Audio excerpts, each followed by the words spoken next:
Hello and welcome to the Bears and Lions podcast. This is the podcast where we challenge our present by viewing our past. I'm a firm believer that our greatest future lies within the correct view of our past. Because there's probably some things that were stressful and things that didn't go well, but there are also things that we did great at and we were great in them. And sometimes we lose sight of that in our present and we're worried about things because we're like, I don't think I'm that great. But there are some things that we've been great at. So today, I specifically just want to talk to you about that. I don't consider myself great, but I'm excited to have this conversation. As I challenged myself with this conversation over the last week or so, it really came through of just realizing, you know what? I really want to bloom like a flower, and it's springtime, so it's perfect timing. I had a blast with this conversation. I hope you are encouraged by it, and I'll see you on the other side. I want to talk to you today about greatness and what it takes to actually become great. Now, I myself don't consider myself to be great. Now, I do think I've done some great things in my life. I think if I look back and accurately remember my past, there are some great things that I've done. I think that in your life, there are some great things that you have done. And if you're currently pursuing something great, whether it's in the classroom or in a career or in a relationship, that is awesome. But I know if you are like me, you can be bogged down in what you're currently pursuing and get into a mentality of, I don't know if I can do this.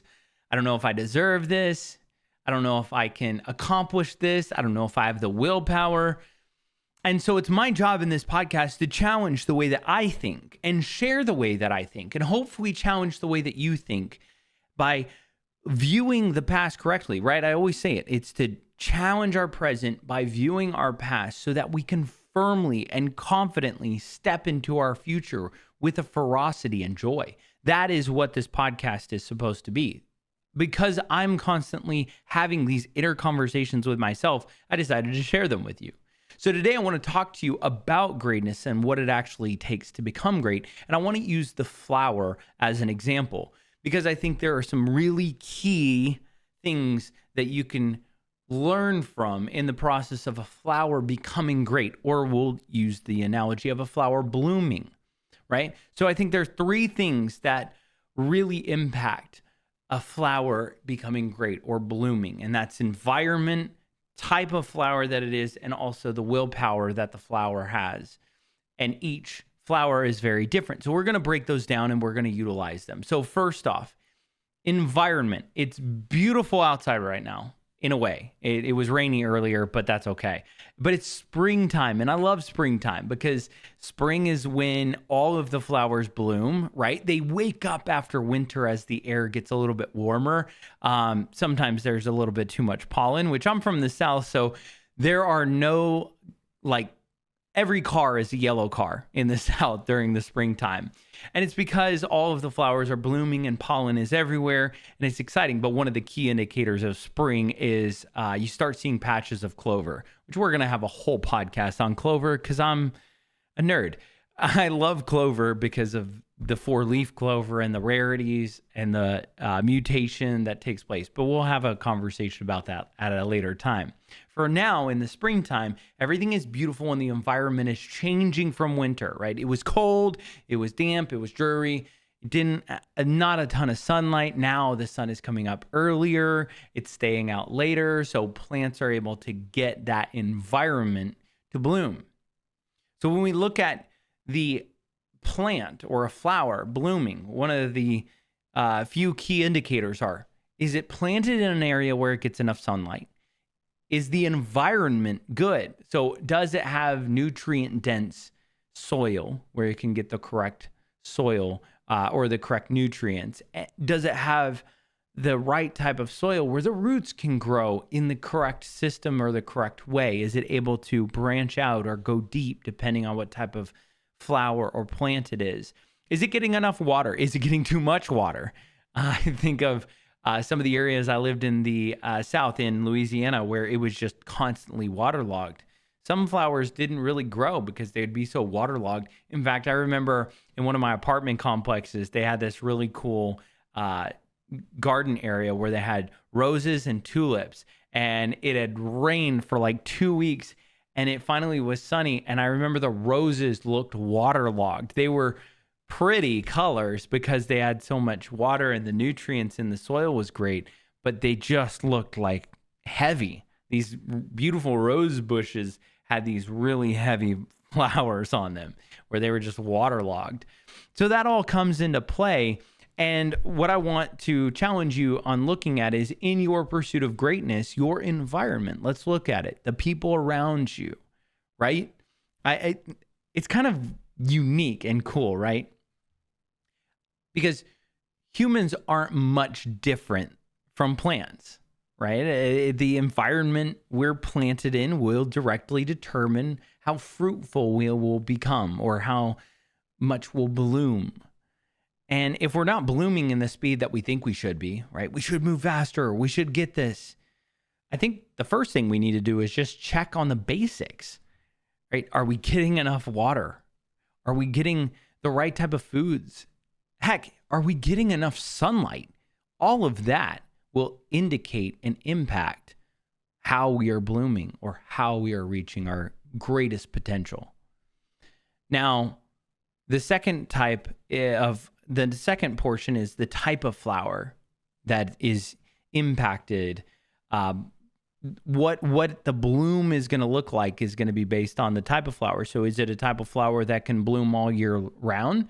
Or is it the type of flower that really is only going to bloom at one specific season in one specific area because it gets the exact environment and conditions possible? This is interesting because as I kind of dug into this a little bit, there are certain things that go through it. It's one of the reasons why companies will hire people and they'll vet people out for specific positions, right? They'll say, we are looking for this. You'll always see the job description, right? Where it'll say, we're looking for somebody who knows Excel, and they probably haven't used Excel in a year.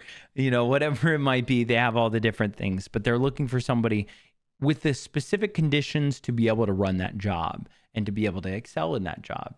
Sometimes you'll see companies have programs, development programs, and they're looking for people with the specific conditions of and the personality types to match that program, right? When you go to school, it's a perfect example. When you go to school and you decide what your major is going to be, you're put into classes with a bunch of like-minded people who are pursuing the same major.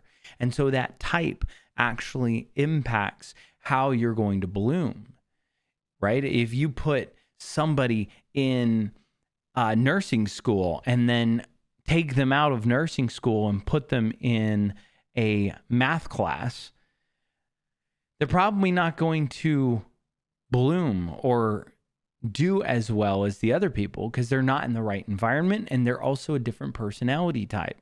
They're pursuing different things. And there are countless types of flowers, just like there are countless types of people.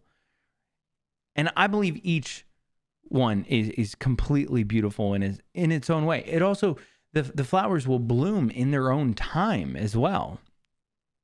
But some of the most beautiful people I know took a long time to bloom because they were very focused on how healthy their roots were.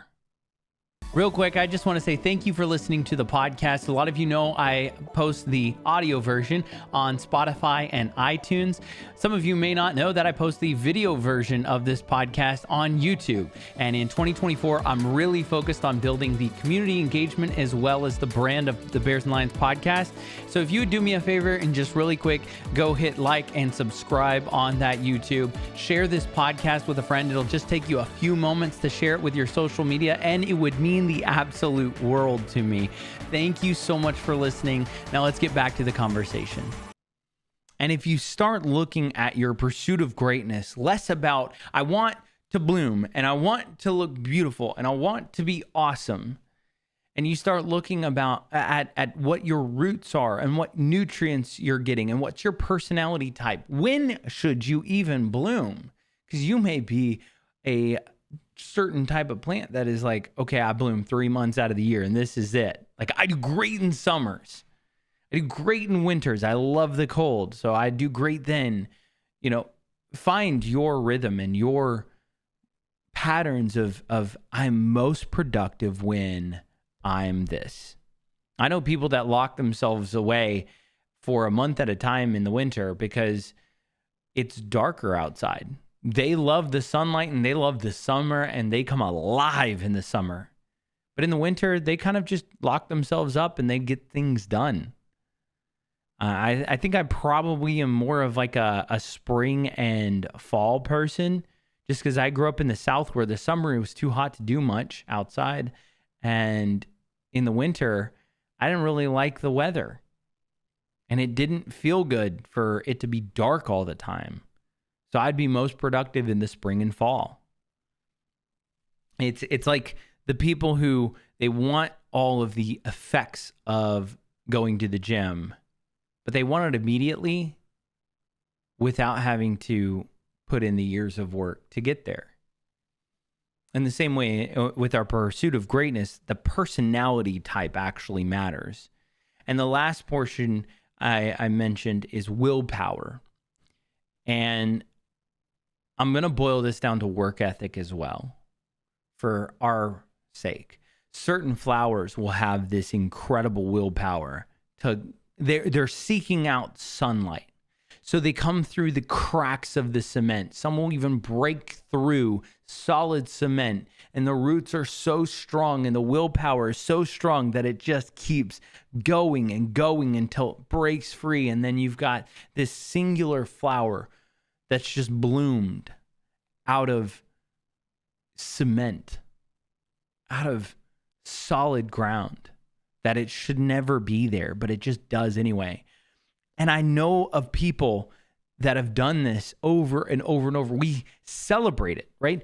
All of the great work ethic sports players out there, Kobe Bryants of the world, the Steve Jobs of the world, who just defied odds, put themselves in a room and worked and worked and worked. The Tiger Woods would also be in that category, right? They inspire us. And what I've realized as I've grown older is that I sometimes will forget that that's not a superpower. It's not a talent. It's not a gift. There are certain people who it seems like it's a gift that they're so focused and they have so much willpower and they have so much discipline where they put in the work and, that's just not me. I'd never do that. I could never do that. Yet, we have the willpower to sit and watch an entire series. We can watch 3 seasons of Ted Lasso in a week. I say that from personal experience. But as I've gotten older and I've really looked at it, that's not impossible. That is a realistic thing that we can do. That is something that we can actually pursue. And the good news is that willpower is something that we can learn. It's why we're inspired and we're encouraged and we celebrate when people overcome and accomplish incredible things. They come from nothing. And we live in a time where we have the world's knowledge at our fingertips. And we say, I can't. But I dare you. If you are lacking willpower, Google protocols to gain willpower. Put them into practice and see what happens. See, I have to challenge myself and remind myself, I don't have an excuse. When it comes to work ethic and willpower, it's easy to say it's not fair that the seed fell where it shouldn't have, and I'm growing in a cement basketball court where I shouldn't be. While all these other flowers are in this fresh ground and they're blooming really quick. You have to stop looking at them and just focus on what you are in control of. And if you have the willpower, grow your roots deep and go until you can't go anymore. Break through and bloom nonetheless. We talked about the environment a little bit. Sometimes you don't get a choice in your environment, right? You live where you live. You can't afford to move somewhere else. You're doing what you're doing to get by. And I am sorry if you're in a bad situation where you genuinely feel like you can't get out of, or you're in a bad city that you want to move away from. I've been there. But you just do what you can control. Focus on what you can do. Put in protocols to grow your discipline and willpower to just keep working until you can. And when you do, you're going to look back and say, wow, all of this pressure actually helped me break free. And then guess what? When a flower blooms in a garden of flowers, you just look at the garden and say, wow, what a beautiful garden. But when a flower blooms, when it breaks through concrete, people take pictures of it and they highlight, look how strong, look how beautiful, look how resilient this flower is. Because it broke free and it pursued it and continued even when it wasn't supposed to. See, that's the challenge that I'm having, and I'm just reminding myself this week. I can't worry about what's going on in the garden or what's going on in the other areas. I am planted where I'm planted, and I'm going to grow, and I'm going to bloom. And I have every tool in my arsenal at my fingertips where I can look this up and go. So I challenge you this week. If you're struggling, or if you are worried, if you're not sure what the next step is, start Googling in your issues. Start Googling, what can I do to earn money? What can I do to change my financial situation? What can I do to do better in class? What can I do to reach my goals? What are some daily protocols I can put into place? How can I build my willpower? How can I focus on what I'm good at? What are some personality tests I can take? What are my friends encouraging me to do? What is the environment that I'm putting myself in? Who are the people that I spend time with? These are all things that you can control. And I hope you'll challenge yourself on that, because I've had to challenge myself, and it's very difficult. I'm not saying it's going to be easy, but that's what I'm here for. It's just simply say, these are the conversations I'm having with myself, so I might as well have them with you, because chances are, if you're anything like me, you're having these conversations as well. So you know what? Let's just get into a conversation and talk about it, and maybe I can help inspire you to make a really good choice. That's going to do it for this conversation. I really do hope you have a wonderful week. There's a lot going on in my life, as always. If you've listened to the last few episodes, I've got a whole car debacle going on, and it's a wild. I don't even know, man. I just laugh at this point because I don't even know. I'm controlling what I can control, and whatever I can't control, God's got me. It's going to be fine. I really hope y'all will have an incredible week. Remember to give grace, show love, and as always, stay stellar. Peace.